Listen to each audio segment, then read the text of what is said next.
नमस्कार दोस्तों, मेरा नाम विनीत तिवारी और एक बार फिर से आपका मेरे चैनल में स्वागत है।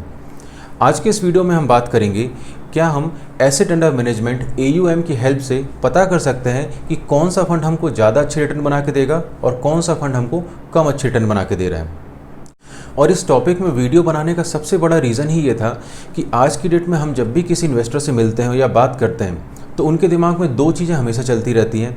पहला, या तो वो फंड का एक्सपेंस रेशियो चेक करते हैं या दूसरा फंड का AUM चेक करते हैं। क्योंकि काफ़ी सारे YouTube चैनल में और काफ़ी सारे डिस्ट्रीब्यूटर या एडवाइज़र उन्हें बार बार सलाह देते हैं कि आप ऐसे फंड में इन्वेस्ट करें जहां AUM कम है।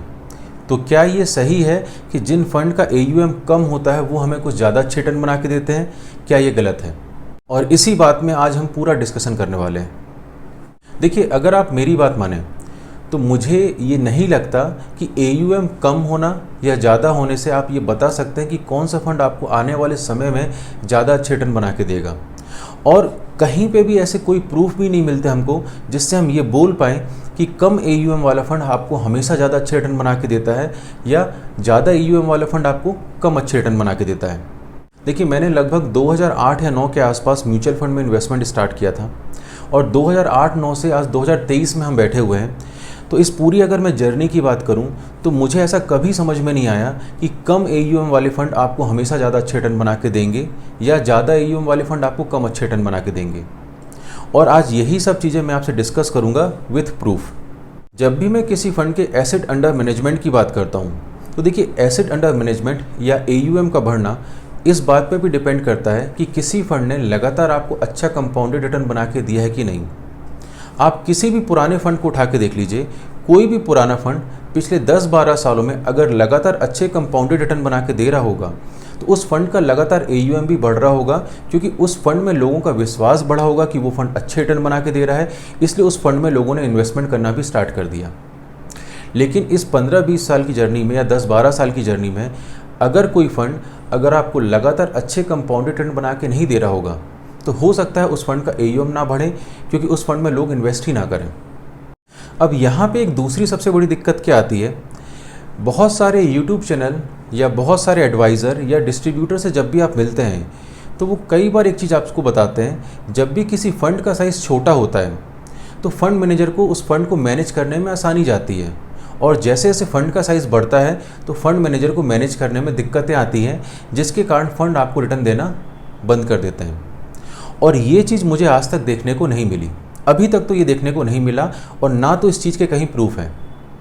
और अगर हम इन एडवाइज़र या बहुत सारे YouTube चैनल्स की सलाह माने तो हम तो ज़िंदगी भर अपने फ़ंड को स्विच करते रह जाएंगे भाई, क्योंकि हमारा फ़ंड का AUM 5,000 करोड़ का था, हमने उसमें इन्वेस्ट कर दिया। जैसे उसका AUM 20,000 करोड़ का हो गया तो भैया, क्योंकि फंड मैनेजर फंड को मैनेज नहीं कर पा रहा है तो उस फंड को निकालो, किसी और फंड में स्विच कर दो। और एक चीज़ तो आप मान के चलें, लगातार फंड को स्विच करने से कभी भी आप एक अच्छी कंपाउंडिंग को अचीव नहीं कर सकते। ये मैं बार बार आपसे कहते आ रहा हूँ। और कई बार एडवाइज़र या डिस्ट्रीब्यूटर आपको छोटे AUM वाले फंड इसलिए भी दिलाते हैं क्योंकि कई बार काफ़ी सारे ऐसे फंड हैं जिसका AUM कम है और वो कुछ एक्स्ट्रा कमीशन भी दे रहे हैं, थोड़ी बहुत कमीशन उनकी एक्स्ट्रा है।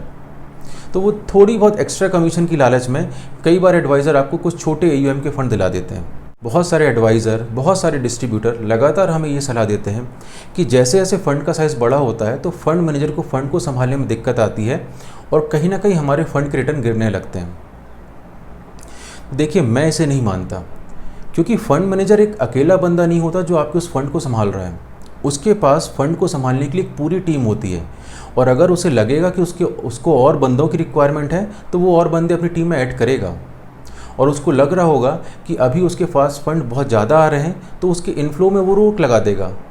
जैसे कि आपको देखा होगा रिसेंटली निप्पॉन स्मॉल कैप में लमसम इन्वेस्टमेंट में रोक लगा दी गई है टेम्परेरी, लेकिन उसमें SIP कंटिन्यू चल रही है। लेकिन इसके बाद भी ऐसा कुछ देखा नहीं गया है कि उस फंड ने अभी आपको कुछ नेगेटिव रिटर्न बना के दिए हो। अब यहाँ एक चीज़ आपको हमेशा ध्यान रखनी चाहिए, किसी भी फंड का AUM बढ़ने का केवल एक ये रीज़न नहीं होता कि हमने उसमें ज़्यादा इन्वेस्टमेंट कर दिया है।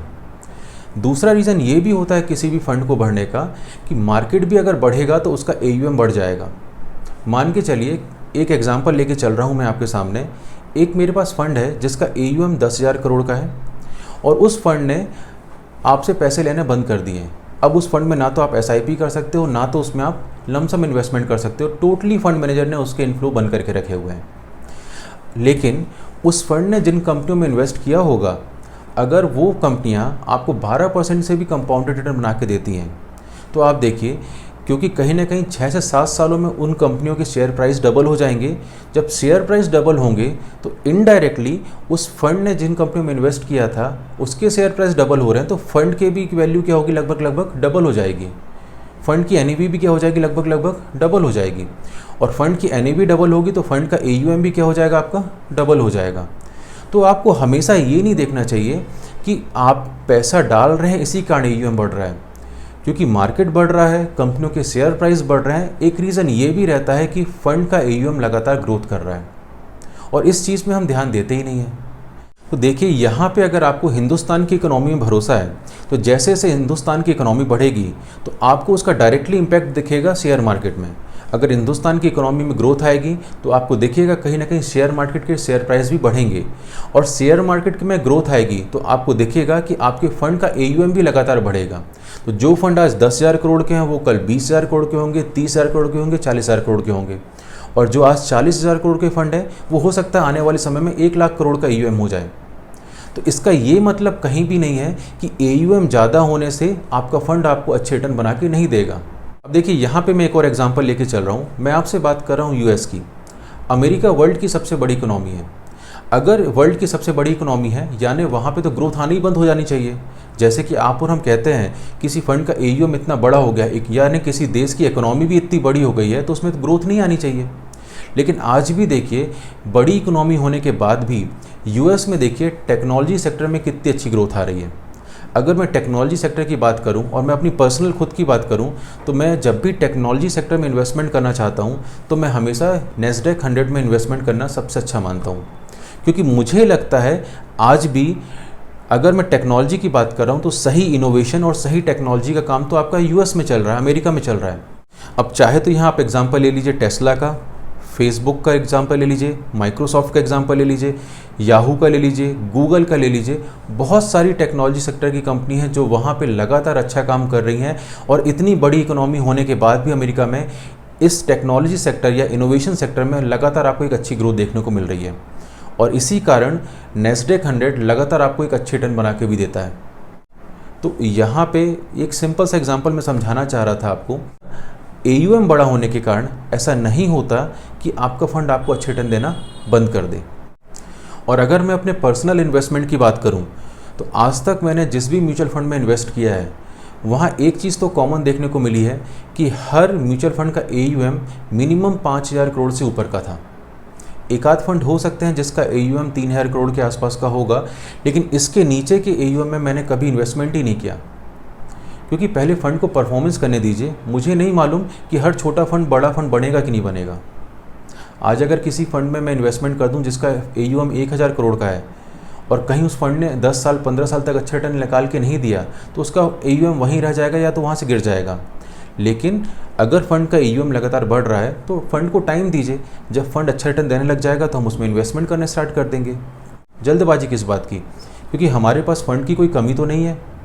तो मेरे पास जितने भी आपको फ़ंड मिलेंगे या मैंने जिसको भी इन्वेस्टमेंट कराया है, मेरे जितने भी क्लाइंट हैं, सबके पास आपको एक कॉमन चीज़ देखने को मिलती है कि सबका एयूएम कम से कम 5,000 करोड़ के ऊपर ही का है। और ये मेरा एक बेंचमार्क है। मैं हमेशा ऐसे किसी भी फंड में इन्वेस्ट नहीं करता जिसका एयूएम बहुत छोटा हो, 1,000 करोड़ का, 500 करोड़ का। मेरे हर फंड का एयूएम आपको लगभग 3,000 या 5,000 करोड़ के ऊपर का ही मिलेगा। अगर किसी फंड में मैंने इन्वेस्टमेंट किया है और उस फंड का फंड मैनेजर उसको पिछले 10-12 साल से संभाल रहा है, और अगर कोई फंड मैनेजर किसी फंड को 10-12-15 साल से लगातार संभाल रहा है और उस फंड का एयूएम भी बढ़ रहा है, तो इससे एक कॉन्फिडेंस मुझे ये भी आता है कि कम से कम उस फंड ने इस पिछले 15 सालों में 2 बड़ी मंदियाँ तो देख चुकी है। 2008 की मंदी भी देख ली, 2020 का कोविड क्राइसिस भी देख लिया। और अगर दोनों मंदियों के बाद भी वो फंड आज भी आपको अच्छे रिटर्न बना के दे रहा है, तो मैं उस फंड मैनेजर पे बैट कर सकता हूँ कि वो फंड मैनेजर आने वाले समय भी मुझे अच्छा रिटर्न बना के देगा। तो एक ये सबसे बड़ा रीज़न रहता है कि मैं ज़्यादा छोटे एयूएम के पीछे भागता नहीं हूँ, क्योंकि मुझे आज तक ऐसा कहीं पे भी देखने को नहीं मिला कि छोटा एयूएम ही आपको सबसे अच्छे रिटर्न बना के देगा। और इन सभी बातों का प्रूफ आज मैं आपको देने वाला हूँ। जैसा कि आपको स्क्रीन में दिख रहा होगा, मैंने आपके सामने 10,000 करोड़ के AUM के कुछ स्मॉल कैप फंड को लिया हुआ है और इन सभी स्मॉल कैप फंड को देखिए, किसी ने आपको 29% का कंपाउंड रिटर्न बना के दिया है, किसी ने 27 का दिया है, किसी ने 21 का दिया है। अब वहीं अगर मैं पिछले 10 साल के रिटर्न की बात करूं ऐसे फंड की जिनका AUM 2,000, 5,000 या 6,000 करोड़ के आसपास है, तो आपको दिख रहा होगा इन फंड ने आपको लगभग 17, 18, 19% के आसपास का रिटर्न बना के दिया है। अब अगर मैं इन यूट्यूबर की या इन एडवाइज़र की बात मानूं, तो क्योंकि मेरे फ़ंड का साइज़ तो कम है, 5,000 करोड़ के आसपास, तो इन फंड को तो ज़्यादा अच्छे रिटर्न बना के देना चाहिए था। अगर किसी फंड ने वहाँ पे 10,000 करोड़ के AUM के ऊपर के फंड ने आपको 29% का रिटर्न बना के दिया है, तो इन फंड को तो आपको 30-40% का रिटर्न बना के देना चाहिए था, लेकिन ऐसा होता नहीं है। ये बात आप ध्यान रखिए। और इन दोनों टेबल को आप ध्यान से देखिएगा तो एक चीज़ ध्यान रखिएगा, ये जो 17, 18, 19% के रिटर्न है, ये भी कोई कम रिटर्न नहीं है, ये भी बहुत अच्छे रिटर्न है। जब हम लॉन्ग टर्म की बात करते हैं ना, तो हम 15% से भी एक अच्छी कंपाउंडिंग को अचीव कर सकते हैं। तो वहाँ तो ये स्मॉल कैप ने 17-18% का रिटर्न बना के आपको दिया है। अब चलिए हम बात करते हैं मिड कैप फंड की। अब अगर मैं मिड कैप फंड की बात करूँ, तो अगर मैं 10,000 करोड़ के ऊपर के AUM की बात करूँ, तो 10,000 करोड़ के ऊपर के AUM में जहाँ आपको दिख रहा होगा कि फ़ंड ने मुझे 20 से 23% के आसपास का रिटर्न बना के दिया है। वहीं अगर मैं 5,000 करोड़ के आसपास के AUM की बात करता हूं, तो आपको क्लियरली दिख रहा है आपको 19 से लेके 22% के आसपास का रिटर्न बना के दिया है, लगभग बराबर रिटर्न है। तो कहीं पे भी आपको ये नहीं दिख रहा कि AUM छोटा होने के कारण आपका फंड आपको अच्छे रिटर्न बना के दे रहा है या AUM बड़ा होने के कारण आपको आपका फंड कम रिटर्न बना के देगा। चलिए अब हम लार्ज कैप फंड की भी बात कर लेते हैं। तो यहाँ सभी लार्ज कैप फंड में आपको क्लियरली दिख रहा होगा कि इन लार्ज कैप फंड ने आपको कहीं ना कहीं, अगर मैं 10,000 करोड़ के ऊपर के AUM की बात करूँ, तो इन सभी लार्ज कैप फंड ने कहीं ना कहीं आपको 20% से लेके लगभग 30% के बीच के आसपास रिटर्न बना के दिया है। वहीं अगर ऐसे लार्ज कैप फंड की मैं बात करूँ जिसका AUM लेस देन 5,000 करोड़ है, तो वहाँ आपको क्लियरली दिख रहा होगा इन फंड ने भी आपको 19 से 22% के आसपास का रिटर्न बना के दिया है। तो यहाँ पे भी ऐसा कुछ मुझे देखने को नहीं मिल रहा कि AUM कम होने के कारण फंड मुझे हमेशा ज़्यादा अच्छे रिटर्न बना के देगा या AUM ज़्यादा होने के कारण हमेशा फंड मुझे कम अच्छे रिटर्न बना के दे रहा है। तो देखिए, इन कंपैरिजन को दिखाने का केवल एक ही रीज़न था, मैं आपको ये बताना चाह रहा था ऐसा कभी नहीं होता, ऐसा देखने को कभी नहीं मिला कि कम AUM वाले फंड आपको ज़्यादा अच्छा रिटर्न बना के देते हैं या ज़्यादा AUM वाले फंड आपको कम रिटर्न बना के देते हैं। जिन फंड का AUM कम है या बढ़ नहीं रहा, उसका एक रीज़न ये भी होता है कि उन फंड की परफॉर्मेंस अच्छी नहीं हो सकता है वो 20 साल पुराना फंड हो, 15 साल पुराना फंड हो, लेकिन अगर वो फंड परफॉर्म ही नहीं कर रहा है तो उसका AUM बढ़ेगा कैसे? और अगर वो फंड परफॉर्म ही नहीं करेगा तो लोगों का भरोसा उस फंड में नहीं आएगा और लोग उसमें इन्वेस्ट ही नहीं करेंगे। तो ये जो पूरा वीडियो मैंने बनाया, इसका सबसे बड़ा रीज़न ये था कि इस समय मैं जब भी इन्वेस्टर से मिलता हूँ या आप में से बहुत से लोग जो मेरे वीडियो को लगातार व्यू करते हैं और मुझे मेल के थ्रू कांटेक्ट करते हैं, और कई लोगों से मेरी बात हुई, और जब उनसे मेरी बात होती है ना, तो वो फंड को सेलेक्ट करने के लिए ये भी एक कॉमन फैक्टर लेके चल रहा है कि हमको ऐसे फंड में सेलेक्ट करना है जिसका AUM छोटा हो। ये गलत है। तो AUM कम होना इस बात की गारंटी नहीं है कि वो फंड आपको हमेशा अच्छा रिटर्न बना के देगा। मैं बार बार कह रहा हूँ, AUM कम इसलिए भी हो सकता है कि उस फंड ने आपको अच्छा रिटर्न कभी बना के दिया ही ना हो। तो अगर इस वीडियो में आपको किसी भी टाइप का डाउट हो तो आप नीचे कमेंट सेक्शन में आप मुझसे कमेंट करके क्वेश्चन कर सकते हैं, या नीचे दी हुई मेल ID में आप मुझसे कांटेक्ट कर सकते हैं। मैं पूरी कोशिश करूंगा कि आपके हर क्वेश्चन का जवाब दे सकूं। और अगर आपको वीडियो पसंद आ रहा हो तो चैनल को लाइक, सब्सक्राइब और शेयर करना ना भूलें। तो मिलते हैं नेक्स्ट वीडियो में, तब तक के लिए जय हिंद, जय भारत।